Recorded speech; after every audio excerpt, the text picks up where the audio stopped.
সুপ্রিয় দর্শক শ্রোতা, আসসালামু আলাইকুম রহমতুল্লাহ। অতিরিক্ত হস্তমৈথুনের কারণে মনে হয় আমার শরীর একেবারেই শেষ হয়ে গেছে, অথবা আপনার মনে হচ্ছে আমার শিরাগুলো একেবারেই যৌনাঙ্গের ভেসে উঠেছে বা অকেজ হয়ে গেছে, যার ফলে আমি মনে হয় আর স্বাভাবিক জীবনে ফিরে আসতে পারবো না। এই কথাগুলো কি আপনার কাছে খুব পরিচিত মনে হচ্ছে? এবং যে কারণের পরিপ্রেক্ষিতে আপনার একেবারে ইরেকটাইল ডিসফাংশন দেখা দিয়েছে, আপনি কোনোভাবে আপনার পার্টনারকে সময় দিতে পারছেন না, এটা নিয়ে রয়েছে আপনার চরম ভুল ধারণা। আসুন আজকের এই এপিসোডে আপনাকে স্বাগতম এবং জানাবো আধুনিক চিকিৎসা বিজ্ঞানের আলোকে এ বিষয়ের প্রকৃত সত্য কোথায় লুকিয়ে রয়েছে। আধুনিক চিকিৎসা বিজ্ঞান বলছে 80% মানুষের যৌনাঙ্গে কোনো সমস্যা নেই, বরং এই সমস্যাটি রয়েছে শারীরিকভাবে নয়, বরং মস্তিষ্কে রয়েছে এর প্রকৃত সমস্যা। চলুন আলোচনা করি এই আলোচনারই মূল অংশে, যেটা আপনাকে অবশ্যই একটি তাত্ত্বিক এবং অত্যন্ত গুরুত্বপূর্ণ সমাধান বের করে দেবে। এবং আজকের এই আলোচনাটি আপনাকে আধুনিক চিকিৎসা বিজ্ঞানের আলোকে, পুরনো ধ্যান ধারণাকে ভেঙে আজকে আধুনিক চিকিৎসার আলোকে বিষয়টি নিয়ে আলোচনা করব এবং আপনাকে দেখাবো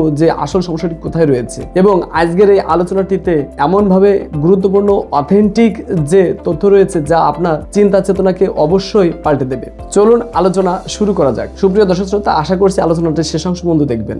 মেডিকেল সায়েন্সে যৌন দুর্বলতাকে মূলত দুটি ভাগে ভাগ করা হয়। একটি হলো অর্গানিক, অর্থাৎ আপনার শরীরের কোনো অঙ্গ প্রত্যঙ্গের, বিশেষ করে যৌনাঙ্গের শিরা উপশিরা ড্যামেজ আছে বা অবশ্যই ক্ষতিগ্রস্ত অবস্থায় আছে, এটা হচ্ছে অর্গানিক। অন্যটি হলো সাইকোজেনিক, যেটা অবশ্যই আপনার শরীরের সমস্ত অঙ্গ প্রত্যঙ্গগুলো ঠিক আছে বা আপনার সেক্সুয়াল যে অর্গানটি রয়েছে সেটা অবশ্যই সুস্থ আছে, তবে আপনার মস্তিষ্কের স্নায়বিক সংকেতের সমস্যা, যেটা আপনাকে সঠিকভাবে সিগন্যাল পাঠাতে অক্ষম, এটাকে বলা হয় সাইকোজেনিক। তাহলে আপনি আসলে কোনটিতে ভুগছেন, এটা কিভাবে আপনি বুঝবেন? চলুন আলোচনা করি। আসলে বিষয়টি হচ্ছে, এটার জন্য কোনো দামি টেস্টের প্রয়োজন নেই, এটাকে বলা হয় মর্নিং উড টেস্ট। খুব মনোযোগ দিয়ে শুনুন। আপনি রাত্রে খুব নিরিবিলি এবং স্বাচ্ছন্দ্যে ঘুমোচ্ছেন এবং অত্যন্ত মস্তিষ্কের রিল্যাক্সেশন অবস্থায় আপনি আছেন।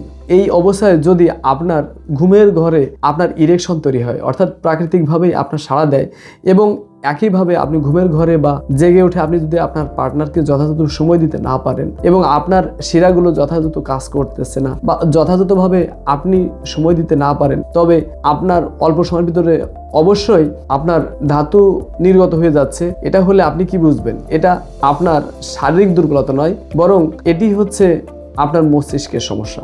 অর্থাৎ এই অবস্থা আপনাকে অভিনন্দন। আপনার প্রজনন অঙ্গ বা শিরা উপশিরা বা কোনো ব্লকেজ নেই, আপনি 100% আপনার ব্লাড সার্কুলেশন সুস্থ আছে এবং আপনি অবশ্যই এক্ষেত্রে দাবি করতে পারেন আপনি একজন সুস্থ মানুষ। তাহলে সমস্যাটি কোথায়? এটি অবশ্যই আপনার শরীরের নয়, বরং মস্তিষ্কের বা মানসিক, যাকে বলা হয় সাইকোজেনিক। তাহলে প্রশ্ন হচ্ছে যে আপনার শরীর যদি ঠিক থাকে তাহলে এই সমস্যাটি হচ্ছে কেন? অর্থাৎ আপনি আপনার পার্টনারকে সময় দিতে পারছেন না কেন? এর উত্তর লুকিয়ে আছে আপনার মস্তিষ্কের ডোপামিন হরমোনে। প্রাচীন ম্যাটামেডিকা বা চিকিৎসা শাস্ত্রে যাকে ধাতু দুর্বলতা বা স্নায়ুক দুর্বলতা হিসেবে বলা হতো, আধুনিক চিকিৎসা বিজ্ঞানের আলোকে সেই বিষয়টিকেই একটি আপডেট হিসেবে আমরা যাকে বলে থাকি ডোপামিন রিসেপ্টর ডাউন রেগুলেশন।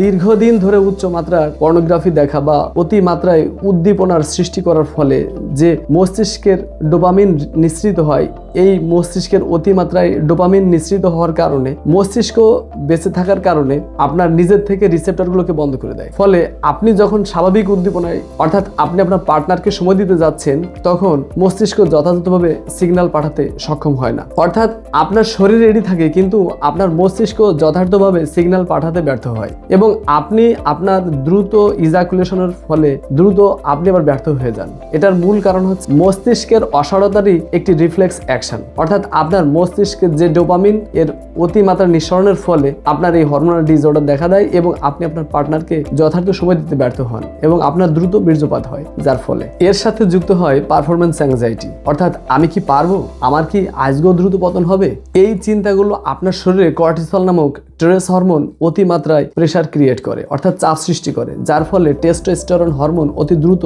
দমন হয়ে যায়, যার ফলে আপনি আপনার পার্টনারকে যথার্থ সময় দিতে ব্যর্থ হন। তাহলে এর স্থায়ী সমাধান কি? যেহেতু আপনার প্রজনন অঙ্গ, অর্থাৎ আপনার পেনিসের কোনো সমস্যা নেই, প্রজনন অঙ্গ ঠিক আছে এবং আপনার কোনো উল্লেখযোগ্য অসুবিধাও নেই, সেই ক্ষেত্রে আপনি বাজার থেকে বাজে তেল খেয়ে বা অবৈজ্ঞানিক ওষুধ খেয়ে, যেগুলো অত্যন্ত যৌন উত্তেজক, এই ওষুধগুলো খেয়ে আপনি আপনার লিভারকে নষ্ট করবেন না।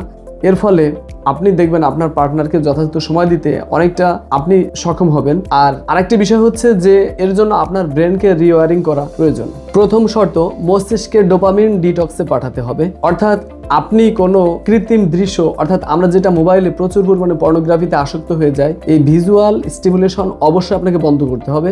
আপনি পর্নোগ্রাফির আসক্ত থেকে আপনি নিজেকে অবশ্যই বেরিয়ে আনবেন, যেহেতু আপনার এই সমস্যাটাই বর্তমান সময়ে অত্যন্ত ভাইরাল এবং প্রচণ্ড পরিমাণে মানুষ আসক্ত এবং নেশাগ্রস্ত হয়ে মানুষ বেশি পরিমাণে এই সমস্যায় জর্জরিত হচ্ছে শুধুমাত্র পর্নোগ্রাফির আসক্তির কারণে। দ্বিতীয় শর্ত, আপনার অবশ্যই সঠিক পুষ্টি খাদ্য তালিকা নিশ্চিত করতে হবে, যেমন কুমড়ার বীজ, আখরোট এবং চর্বিহীন গরুর মাংস, যা আপনার স্নায়ুকে রিল্যাক্স করবে এবং আপনার পেলভিক ফ্লোর এবং আপনার পেলভিক পেশিকে অত্যন্ত শক্তিশালী করবে এবং আপনি যার ফলে পেলভিক ফ্লোর অ্যাকশানে অর্থাৎ ব্যায়ামে কার্যকরী ভূমিকা পালন করতে পারবেন। এবং পেলভিক ফ্লোর অ্যাকশন বা অবশ্যই যদি আপনি ব্যায়ামটি করেন, আপনি আপনার পার্টনারকে যথাযথ সময় দিতে পারবেন। মস্তিষ্কের এই ডোপামিন রিসেপ্টরগুলো সঠিকভাবে ফিরে আনতে আপনাকে অবশ্যই 90 থেকে 120 দিন সময় দিতে হবে। অবশ্যই এইটাই সময় লাগে এটাকে পুনর্গঠন করতে।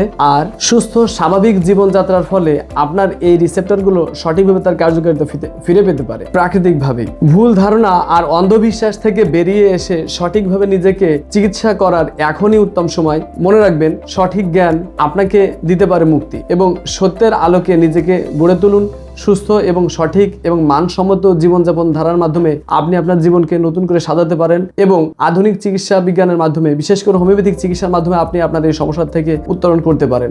যেহেতু হোমিওপ্যাথিক চিকিৎসা একটি পার্শ্ব প্রতিক্রিয়াহীন চিকিৎসা, অবশ্যই মনে রাখতে হবে যদি আপনার কোনো অর্গানিক ডিসঅর্ডার থেকে থাকে, যদি আপনার কোনো ধরনের অর্গানিক ডিসঅর্ডার বলতে বোঝাচ্ছি আপনার শরীরে যদি ডায়াবেটিস মেলিটাস বা হার্টের কোনো সমস্যা থেকে থাকে বা আপনার কোনো কার্ডিও ডিসঅর্ডার রয়েছে যার পরিপ্রেক্ষিতে আপনার ব্লাড সার্কুলেশন একেবারেই কম, উক্ত নিয়মগুলো সঠিকভাবে পালন করার পরেও যদি দেখেন যে আপনার সঠিকভাবে সমাধান হচ্ছে না, তাহলে অবশ্যই আপনাকে মনে করতে হবে যে আপনার উল্লেখযোগ্য সমস্যাগুলো রয়েছে অন্য কোনো অর্গানে, যে ক্ষেত্রে আপনার সমস্যার স্থায়ী সমাধান আপনি পাচ্ছেন না। এই ক্ষেত্রে আপনি মানসিক ট্রিটমেন্টের জন্য অবশ্যই আপনাকে আমি সাজেস্ট করব আপনার নিকটস্থ বা আমাদের দেখানো অনলাইনে যে নাম্বারটি রয়েছে, এই নাম্বারের মাধ্যমে আপনি আমাদের সাথে যোগাযোগ করে অনলাইনে অফলাইনে অনেক সুন্দর অনেক মানসম্মত একটি ট্রিটমেন্ট নিতে পারেন, যে ট্রিটমেন্টের ফলে আপনার এই সমস্যা থেকে স্থায়ী সমাধান খুঁজে পাওয়া সম্ভব। কেননা হোমিওপ্যাথিক চিকিৎসায় রয়েছে অসাধারণ প্রাকৃতিক গুণাবলী সম্পন্ন অত্যন্ত কার্যকরী মেডিসিন এবং যে ওষুধগুলো সেবনের মাধ্যমে আপনি আপনার হারানো জীবন একেবারেই ফিরে পেতে পারেন এবং ইরেকটাইল ডিসফাংশন থেকে মুক্তি পেতে পারেন। আজকের এই আলোচনাটি যদি আপনার কাছে অত্যন্ত গুরুত্বপূর্ণ এবং জ্ঞানগর্ভ মনে হয় এবং যদি মনে করেন যে এই আলোচনাটি আপনার প্রিয়জনকেও সাহায্য করতে পারে, তাহলে অবশ্যই আলোচনাটিকে আপনি শেয়ার করে আপনার বন্ধুদের মাঝে ছড়িয়ে দিন এবং আমাদের হোমিওপ্যাথিক হেলথ রেভলিউশনের পাশে থেকে অবশ্যই চ্যানেলটি সাবস্ক্রাইব করে পাশে থাকুন এবং পরবর্তী ভিডিও দেখার আমন্ত্রণ জানিয়ে শেষ করছি আজকের এই আলোচনা। দেখা হবে পরবর্তী কোনো ভিডিওতে। সে পর্যন্ত ভালো থাকুন।